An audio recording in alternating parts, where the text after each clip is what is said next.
Olá, tudo bem? Meu nome é Éder, você está aqui no SST Online e esse é o nosso 6º vídeo da série de SST no Social para contadores. No vídeo anterior a gente aprendeu a preencher o evento S1060, que provavelmente será o primeiro evento de SST a ser enviado ao E-Social. E nesse vídeo a gente vai conhecer e aprender a preencher os campos do evento S2240, condições ambientais de trabalho, fatores de risco. Este é o evento mais importante de SST no E-Social. Boa parte das informações presentes nesse evento irão compor o perfil profissiográfico do trabalhador, o PPP, que fará parte do E-Social quando os eventos de SST entrarem em vigor. Esse evento é importante porque através dele os empregadores vão confessar os riscos ocupacionais aos quais o trabalhador está exposto, informar se a exposição a esses riscos configura ou não um trabalho insalubre, perigoso ou até mesmo condições para aposentadoria especial. Então vamos logo conhecer as informações que carrega o evento S2240 do E-Social.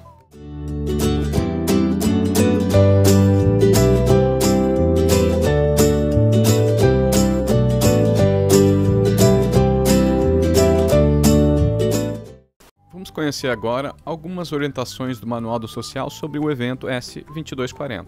O evento S2240 é utilizado para registrar as condições ambientais de trabalho pelo empregador, indicando a prestação de serviço pelo trabalhador ou estagiário nos ambientes descritos no evento S1060, bem como informar a exposição aos fatores de risco da tabela 23 e o exercício de atividades enquadradas na legislação como insalubres, perigosas ou especiais descritas na tabela 28. Também é informado nesse evento se a exposição aos fatores de risco cria condições de insalubridade ou periculosidade, bem como enseja o dever de recolhimento adicional para financiamento da aposentadoria especial. E quem está obrigado a enviar esse evento? O empregador, a cooperativa, o órgão gestor da mão de obra, a parte concedente de estágio, os sindicatos trabalhadores avulsos e os órgãos públicos em relação aos seus servidores ou empregados vinculados ao regime geral de previdência. No caso dos servidores vinculados a regime próprio de previdência social, o envio é facultativo. E qual é o prazo de envio ao E-Social? Bom, assim que começar a valer o evento S2240, deve ser enviado até o dia 7 do mês subsequente ao início da obrigatoriedade ou da admissão do trabalhador, se for o caso. E quando houver alterações das informações prestadas nesse evento, essas alterações devem ser enviadas até o dia 7 do mês subsequente ao da ocorrência. Quais são os pré-requisitos? Quais eventos precisam já estar no social antes da gente enviar o evento S2240? Bom, é preciso ter cadastrado o trabalhador através do evento S2220 ou através do evento S2300 no caso de trabalhador sem vínculo. E também deve ser enviado antes o evento S1060 com a tabela de ambiente de trabalho. E as informações específicas desse evento são a data que o trabalhador iniciou as atividades no ambiente de trabalho. Lembrando que não pode ser uma data anterior à entrada em vigor deste evento no social. Depois a gente precisa relacionar o trabalhador aos ambientes de trabalho que a gente criou no evento S1060. Lembrando que é possível relacionar o trabalhador a mais de um ambiente. E vamos utilizar o exemplo da aula anterior sobre o evento S1060. Digamos que o ambiente de trabalho se trata de um supermercado e o ambiente é a padaria. Então esse ambiente já vai estar cadastrado previamente e a gente precisa descrever também as atividades realizadas pelo trabalhador. Vamos supor que esse nosso trabalhador seja um padeiro. Então as atividades do padeiro são preparar massas, confeccionar doces, pães, levar esses pães ao forno, entre outras atividades que vão estar descritas nos documentos de SST, como o PPRA, LTCAT, entre outros documentos que a gente já viu anteriormente. Então a gente precisa descrever as atividades realizadas pelo trabalhador de forma sucinta e depois relacionar as atividades perigosas, insalubres ou especiais que porventura esse trabalhador desempenha. Isso será informado ao E-Social utilizando a tabela 28. Bom, essa é a tabela 28 do E-Social que a gente vai utilizar para informar atividades perigosas, insalubres ou especiais. Aqui nessa tabela a gente vai encontrar atividades com exposição a agentes biológicos, do anexo 14 da NR15, atividades com exposição a agentes químicos, do anexo 3 da NR15. Tem também as atividades perigosas com explosivos da NR16, que o trabalhador pode fazer jus a adicional de periculosidade. Atividades e operações perigosas com inflamáveis, com radiações ionizantes também na NR16. Atividade perigosa com exposição a roubos e outras espécies de violência. Atividades perigosas com energia elétrica, conforme a NR16, e também atividades perigosas em motocicletas, conforme o novo anexo da NR16. Tem também atividades especiais por exposição a agentes físicos, que são aquelas atividades do anexo 4 do decreto 3048, que são consideradas para concessão da aposentadoria especial. Também tem outras atividades, como a do Bombeiro Civil, que tem uma lei especial, que concede um adicional de remuneração para esse trabalhador. Também atividade executada em ambientes encharcados.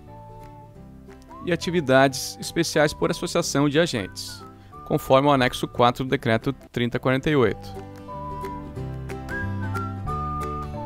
E o que são essas atividades? Essas atividades são aquelas presentes nos anexos da NR15, nos anexos da NR16 e no anexo 4 do decreto 3048 de 1999.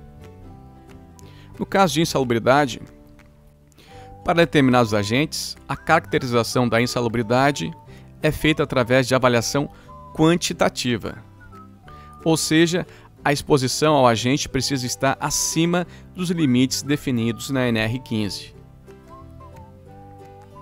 Só que a NR15 também determina que, em alguns casos, a concessão do adicional é feita através de avaliação qualitativa, em que o trabalhador precisa desempenhar determinadas atividades, e essas atividades da NR15 estão presentes nessa tabela.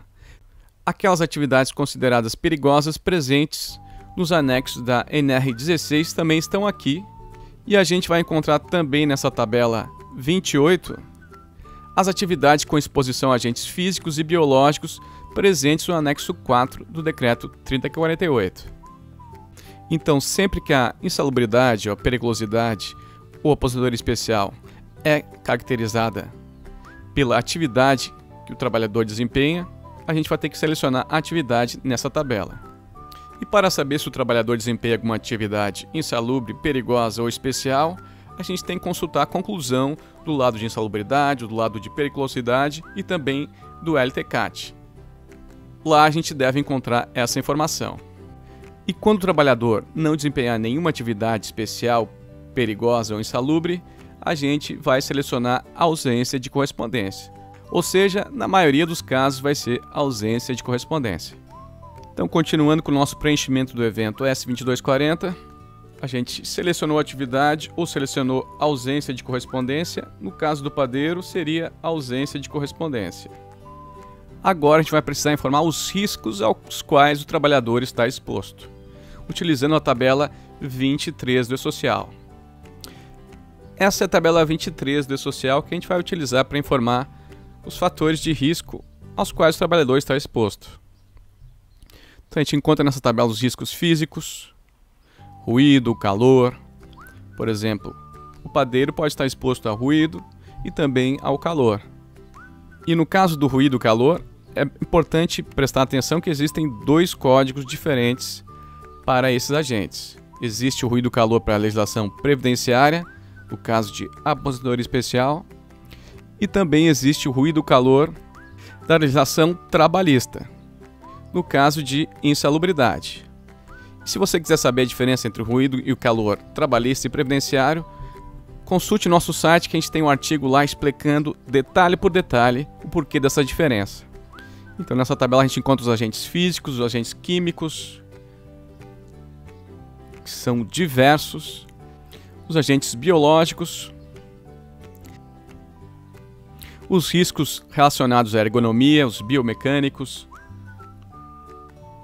organizacionais, ambientais, os riscos de acidentes, e também tem um código para ausência de fator de risco, quando o empregado não estiver exposto a nenhum fator de risco. E a gente vai tirar as informações dos riscos aos quais o trabalhador está exposto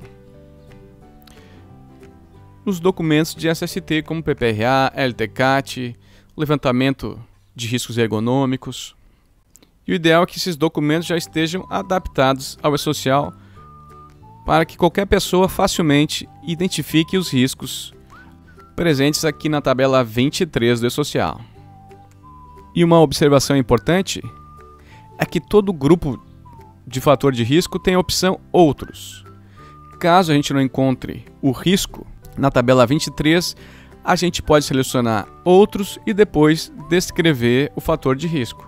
Só que essa opção Outros vai ser selecionada em pouquíssimos casos, porque na imensa maioria dos casos, o fator de risco já está contemplado na tabela 23 do E-Social.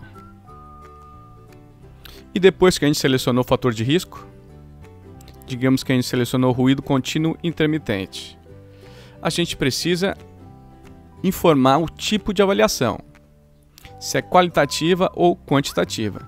No caso do ruído vai ser quantitativo. Informar também a intensidade desse agente.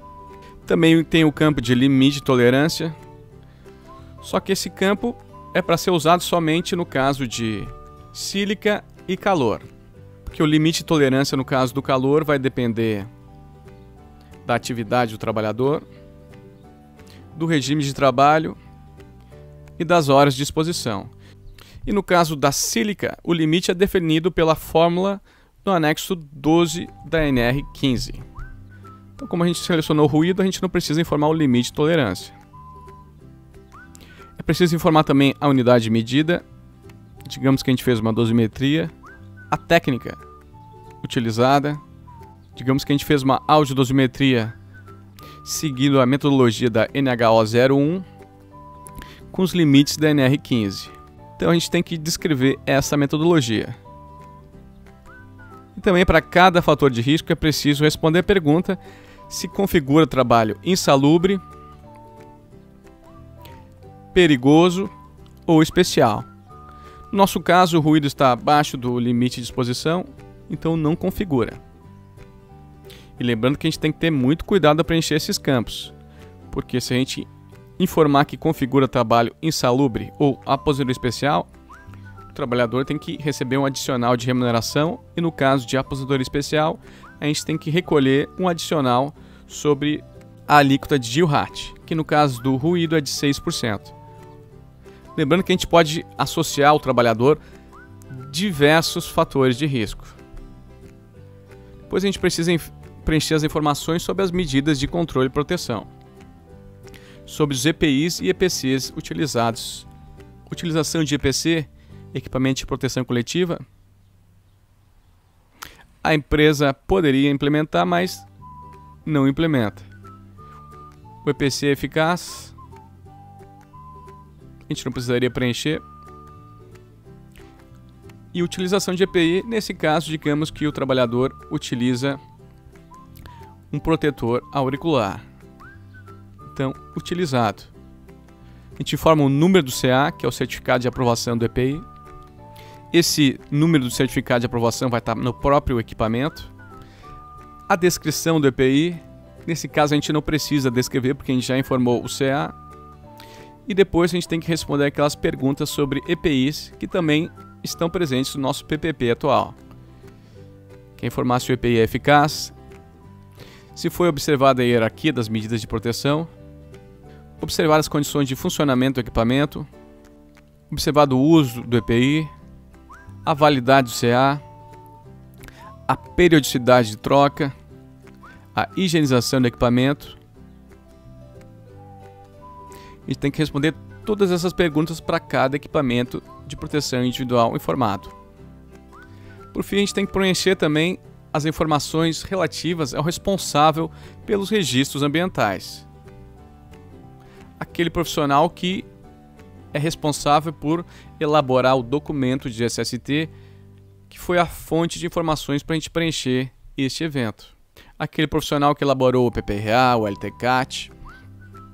Então a gente vai precisar colocar o CPF, o NIS, que pode ser PIS, PASEP, o nome do profissional, o órgão de classe, CRM, CREA ou outros. Se a gente selecionar outros, a gente coloca a sigla aqui. Por exemplo, os arquitetos com especialização em segurança do trabalho também são engenheiros de segurança. Então a gente pode colocar CAL aqui, o número de inscrição no conselho e o estado em que foi emitido o registro. Aqui é possível adicionar até 9 profissionais responsáveis pelos registros ambientais. E por último, tem algumas observações relativas aos registros ambientais. No caso dos riscos ergonômicos, a gente tem que informar a metodologia utilizada no levantamento desses riscos.